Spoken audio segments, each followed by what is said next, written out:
semuanya. Pertama-tama marilah kita panjatkan rasa puji dan syukur kita terhadap kehadiran Tuhan Yang Maha Esa, karena kita dapat berkumpul kembali di kelas B104 ini untuk menyaksikan acara debat kita pada pagi hari ini. Topik yang akan dibicarakan mengenai kebijakan kesehatan di negara berkembang, maju, dan miskin. Sebelumnya, saya Alifan Alisaputra selaku moderator yang akan memandu debat kita pada pagi hari ini. Peserta debat sendiri dibagi menjadi dua tim, yaitu tim kanan dan tim kiri, yang masing-masing terdiri dari 3 pembicara, yaitu speaker 1, 2, dan 3. Selanjutnya, semua peserta debat dan audiens patut mematuhi peraturan debat yang telah ditetapkan dan disampaikan. Saya akan membacakan peraturan debat terlebih dahulu. Yang pertama, ada seluruh partisipan diharapkan untuk kondusif selama debat berlangsung. Yang kedua, peserta menggunakan bahasa yang sopan dan santun. Isi debat tidak diperbolehkan mengandung unsur pornografi dan sara. Yang keempat, peserta hanya dapat berbicara selama waktu masih tersedia dan sudah diizinkan oleh moderator. Yang kelima, setiap peserta dilarang melakukan tindakan yang dapat mengganggu konsentrasi peserta lain. Yang kedua, ada peraturan interupsi. 1. Dilakukan setelah 1 menit speaker berbicara dan sebelum 1 menit speaker selesai. Menit 1:01 sampai 3:59. Dilakukan hanya pada 4 speaker pertama, yaitu speaker 1 dan 2 dari setiap tim.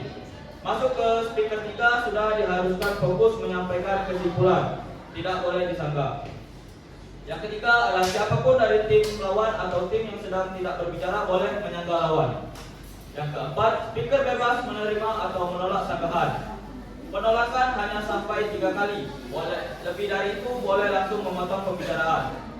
Ketika terjadi sanggahan, tim pencari mohon siap membantu dengan mencari jawaban. Sesi debat durasi per speaker 5 menit, durasi total di luar sanggahan 30 menit. Mohon diulangi, sesi debat durasi per speaker 3 menit, durasi total di luar sanggahan. Sesi pembukaan, perkenalan, dan penyampaian informasi kebijakan negaranya. Baiklah, langsung saja saya berikan kepada pembicara 1 dari tim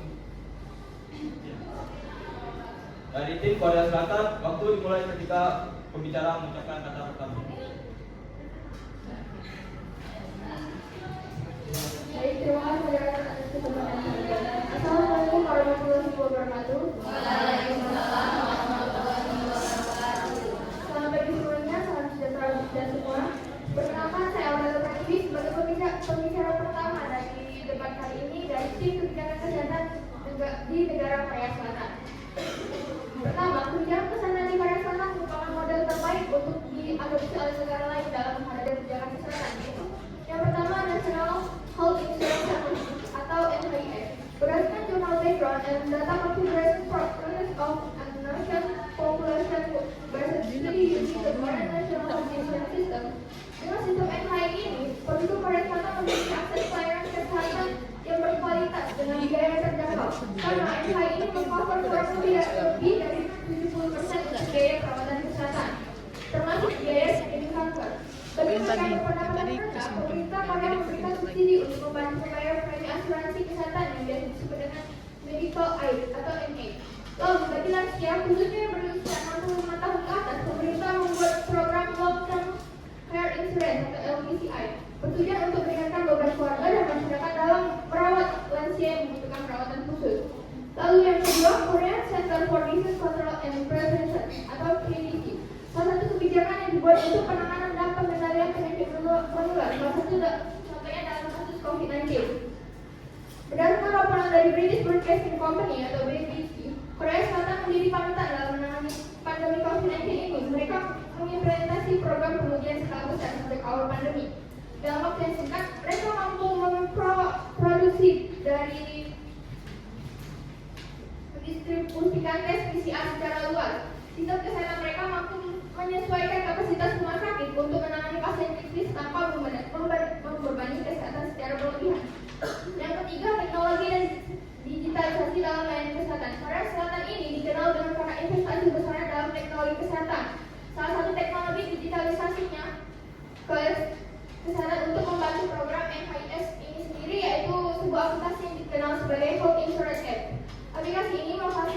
akses terhadap informasi kesehatan serta memudahkan proses administrasi. Lalu yang keempat, penanganan dan pengendalian kesehatan mental. Sesuai undang-undang yang berlaku, kesehatan mental yang berfokus pada layanan kesehatan mental berbasis komunitas sadar. Dan pada tahun 2012, Korea Selatan mulai menyelenggarakan tes screening kesehatan mental langsung di sekolah-sekolah. Lalu yang terakhir, NCCP, National Cancer Control Plan, adalah kebijakan dirancang untuk mengurangi beban kanker di Korea Selatan melalui pencegahan deteksi dini, pengobatan serta perawatan dan rehabilitasi bagi pasien kanker. Rencana ini bertujuan untuk menanggulangi peningkatan. Baik, terima kasih pembicara satu dari tim Korea Selatan. Selanjutnya saya berikan kepada pembicara satu dari tim Cina. Waktu dimulai ketika mereka menunjukkan pertanyaan.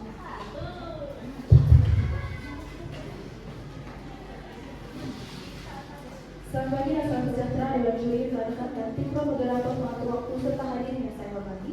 Saya Dr. Rina Seri Pelayanan sebagai pembicara pertama. Kami memprinsipkan nosi yang diperbuatkan pada hari ini. Kemudian memberi batasan sebagai dasar argumen kali ini dan akan memperkuat argumentasi dengan beberapa penyelesaian umum yang berkaitan dengan debat kali ini. Topik debat kali ini adalah sistem kebijakan kesehatan di China. Sistem kebijakan kesehatan itu sendiri adalah sebagai keputusan, rencana dan tindakan yang diambil untuk mencapai tujuan kesehatan yang spesifik dalam suatu masyarakat, yang dimana elemennya itu tujuan dan sasaran kesehatan yang jelas, pengembangan strategi, pengendalian sumber daya, perencanaan dan implementasi monitoring dan evaluasi. Sistem kebijakan kesehatan di China yaitu 1. Program Tiongkok Sehat 2030, yang dimana program ini mendorong upaya penuh pencegahan penyakit, peningkatan akses layanan kesehatan dan inovasi sektor kesehatan. Yang kedua yaitu sistem asuransi kesehatan, yang dimana Tiongkok menerapkan beberapa jenis asuransi termasuk untuk pekerja perkotaan, penduduk pedesaan, dan skema integrasi asuransi untuk meningkatkan akses layanan kesehatan. Kebijakan digitalisasi memanfaatkan teknologi seperti telemedicine AI dan big data untuk tingkatkan kualitas pelayanan, menekankan bahwa sistem kesehatan di China yang menggunakan pemanfaatan teknologi dalam pelayanan kesehatan China yang cepat tanggap dalam layanan kesehatan dan sistem akses terhadap layanan kesehatan. Di samping itu, sistem perawatan kesehatan di China, layanan perawatan kesehatan di China disediakannya rumah sakit milik negara berdasarkan data bahwa rumah sakit milik negara ini menyediakan layanan untuk sekitar 90%. Baik kepada pembicara dua dari Korea Selatan, silakan memberikan.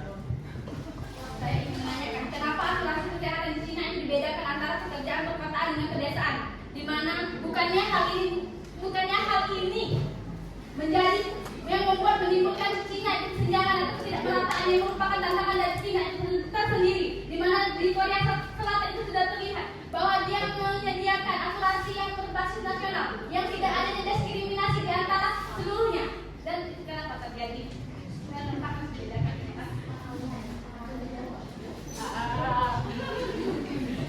Baik, perbincangan memahami negara yang dua atas sama atau diskusi yang penting.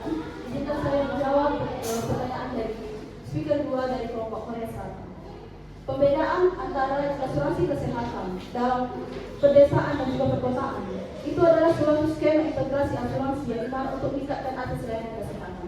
Pembedaan itu sendiri bukan menunjukkan bahwa di China itu menerapkan kesenjangan sosial antara pedesaan dan juga perkotaan, tapi itu menandakan bahwa akses layanan di pedesaan dan perkotaan itu berbeda, sama halnya diterapkan di Indonesia. JKN itu sendiri di kota dengan di pedesaan itu sangat berbeda, di mana untuk akses layanan baik itu dokter, perawat dan juga sebagainya itu sangat berbeda di antara pedesaan dan juga perkotaan. Terima kasih. Baik, selanjutnya saya berikan kepada pembicara dari tim Korea Selatan. Waktu dimulai ketika pembicara mengucapkan kata pertama.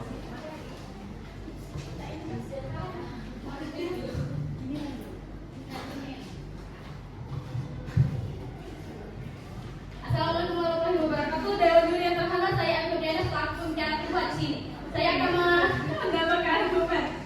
Korea telah mencapai banyak kemajuan dalam bidang kesehatan dan perawatan medis dengan sistem perawatan kesehatan yang berbasis pada asuransi kesehatan nasional. Negara ini berhasil menyediakan akses kesehatan yang merata bagi seluruh warganya. Sistem ini berkembang pesat menjadi salah satu model kesehatan yang paling efisien di dunia. Teknologi dan digitalisasi dalam pelayanan kesehatan mengalami perkembangan pesat. Infrastruktur perawatan yang canggih, jaringan fasilitas berteknologi tinggi dengan peralatan medis terdepan, aksesibilitas yang memadai, infrastruktur fisik dan fasilitas beragam harus dipertahankan dengan standarisasi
besar dari Cina. Terima kasih.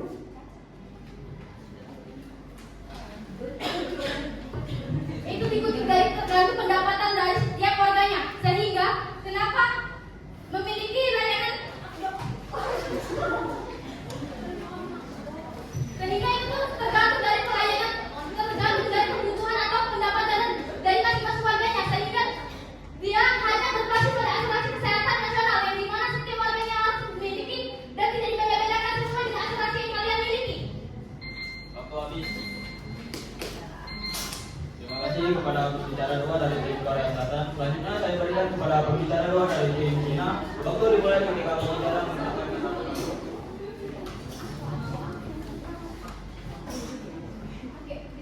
Baik, mohon izin pada Dewan Juri dan rekan-rekan sekalian, adapun beberapa kelebihan sistem kesehatan di Cina dibandingkan yang Korea Selatan bisa dilihat dari beberapa aspek. Pertama, yang berkaitan dengan inovasi, skala implementasinya dan dukungan kebijakan.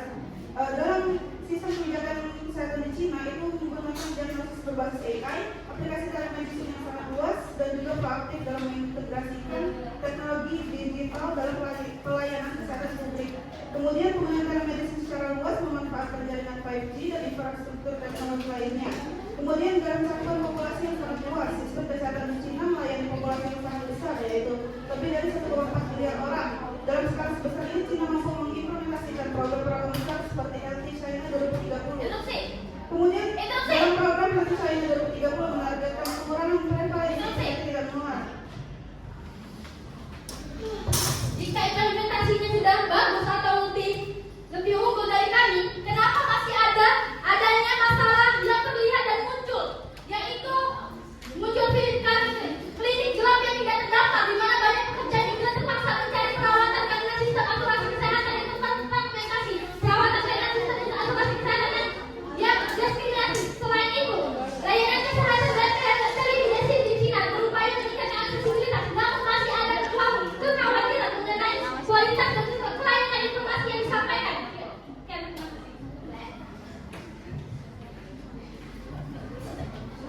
Baik, terima kasih atas tambahannya. Untuk sistem kesehatan di Cina sendiri juga menggunakan konsep smart hospital, di mana rumah sakit menggunakan teknologi digital untuk meningkatkan efisiensi layanannya. Kemudian untuk teknologinya berbasis AI untuk diagnosis dan blockchain untuk keamanan data pasien, menunjukkan bahwa Cina itu lebih proaktif dalam memanfaatkan teknologi dibandingkan Korea Selatan. Secara keseluruhan, kelebihan utama sistem kesehatan di Cina itu dibandingkan Korea Selatan terletak pada kecepatan adopsi teknologi digitalnya dan skala program kesehatan yang lebih luas dibandingkan Korea Selatan. Cina memanfaatkan potensinya dalam jumlah populasi besar dan pertumbuhan ekonomi untuk mengimplementasikan kebijakan yang inovatif dan komprehensif dibandingkan Korea Selatan. Terima kasih. Baik, terima kasih kepada pembicara 2 dari tim Cina. Menyisakan waktu 44 detik. Selanjutnya ke pembicara juga dari tim Korea Selatan. Waktu dimulai ketika pembicara mengucapkan kata pertama.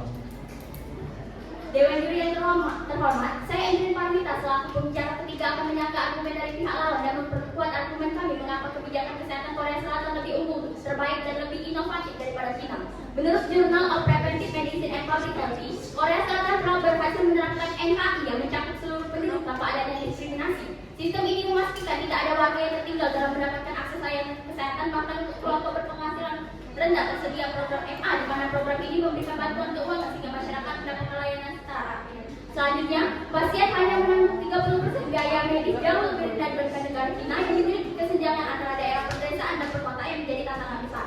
Dewan Juri yang terhormat, kita tidak bisa menutup mata terhadap kesenjangan yang sangat nyata dalam sistem kesehatan kita, terutama di wilayah terkecil. Seperti menurut Biomed Central, fasilitas kesehatan di daerah terpencil seperti di Swiss Saint di Provinsi Guizhou, fasilitas kesehatan seringkali kekurangan tenaga medis dan peralatan yang memadai. Klinik desa rata-rata hanya memiliki 2-6 tenaga medis untuk melayani lebih dari 3.000 penduduk dengan infrastruktur yang terbatas. Dan kurangnya pelatihan bagi dokter di wilayah terpencil di Cina berbeda dengan di perkotaan yang memiliki fasilitas kesehatan yang jauh lebih lengkap dan lebih modern.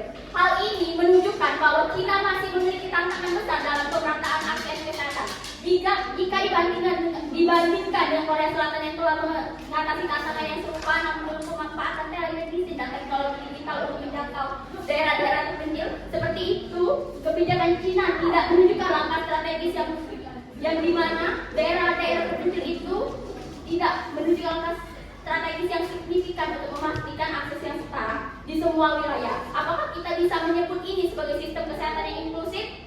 Jelas tidak. Kebijakan ini menunjukkan bahwa kebijakan kesehatan Cina belum mampu memenuhi kebutuhan warganya secara merata. Ketidakmampuan Cina selanjutnya, ketika kami menjelaskan bagaimana Korea Selatan menjangkau daerah terpencil dengan teknologi seperti telemedicine, Cina tidak menunjukkan solusi nyata atas kesenjangan akses kesehatan di pedesaan mereka. Bahkan, kritik kami tentang kurangnya tenaga medis yang terlatih di wilayah terpencil di Cina tidak kalian sanggah. Terima kasih. Baik, terima kasih dari pembicara kita tim Korea Selatan. Menyisakan waktu sama yuk 44 detik. Selanjutnya ke pembicara 3 dari tim Cina. Waktu dimulai ketika berbicara mengucapkan kata pertama.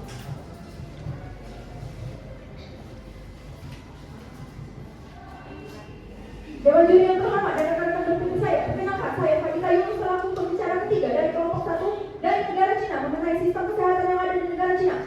Menyimpulkan penegasan argumen yang menyatakan bahwa kelompok kami atau sistem di negara kami jauh lebih baik dan lebih unggul dibandingkan dengan Korea Selatan, di mana dinyatakan bahwa Cina terlihat lebih adaptif dalam menghadapi tantangan yang dinamis. Dengan populasi yang besar dan beragam, Cina telah mengembangkan inovasi-inovasi dalam bidang kesehatan seperti telemedicine dan pengobatan tradisional. Dewan juri yang terhormat. Kemudian berdasarkan pemaparan di atas dan beberapa data yang saya dapatkan, seperti biaya yang dikeluarkan Cina tahun 2023 tercatat hanya 630 triliun untuk penduduk yang berjumlah 1.497 juta jiwa. Dengan itu dalam alokasi anggaran untuk sistem kesehatannya dibandingkan dengan Korea Selatan, di mana menurut data yang saya peroleh, Korea Selatan mengalami kenaikan anggaran sebesar 1,49% di tahun 2023. Meskipun pemerintah Korea Selatan menyediakan asuransi kesehatan universal, namun pembiayaan pribadi masih cukup tinggi, terutama untuk perawatan medis yang kompleks. Hal ini menyebabkan banyak masyarakat kesulitan membayar biaya pengobatan. Bahkan dengan adanya asuransi, selain itu tingginya biaya kesehatan juga dapat mendorong masyarakat untuk menunda bahkan menghindari perawatan medis yang diperlukan. Tak hanya itu, beban kerja tenaga medis yang tinggi serta sering terjadinya pemogokan dokter, perbedaan akses layanan kesehatan antara dan diatasi di negara Korea Selatan. Kondisi ini tak hanya berdampak pada kualitas hidup masyarakat, tetapi juga dapat menghambat pengembangan kesehatan secara keseluruhan. Oleh karena itu, kami menyimpulkan bahwa kebijakan kami jauh lebih baik dan unggul dibandingkan dengan kebijakan kesehatan Korea Selatan. Untuk menutup presentasi ini, saya speaker ketiga, kami undur diri. Terima kasih. Wassalamualaikum warahmatullahi wabarakatuh. Baiklah, terima kasih kepada pembicara juga dari tim Cina. Menyisakan waktu 1 menit 8 detik. Baiklah, penyampaian argumen dari siap-siap tim sudah selesai. Maka dari itu berakhirlah sesi debat kita pada pagi hari ini. Maka saya sebagai moderator pamit undur diri. Sekian, terima kasih.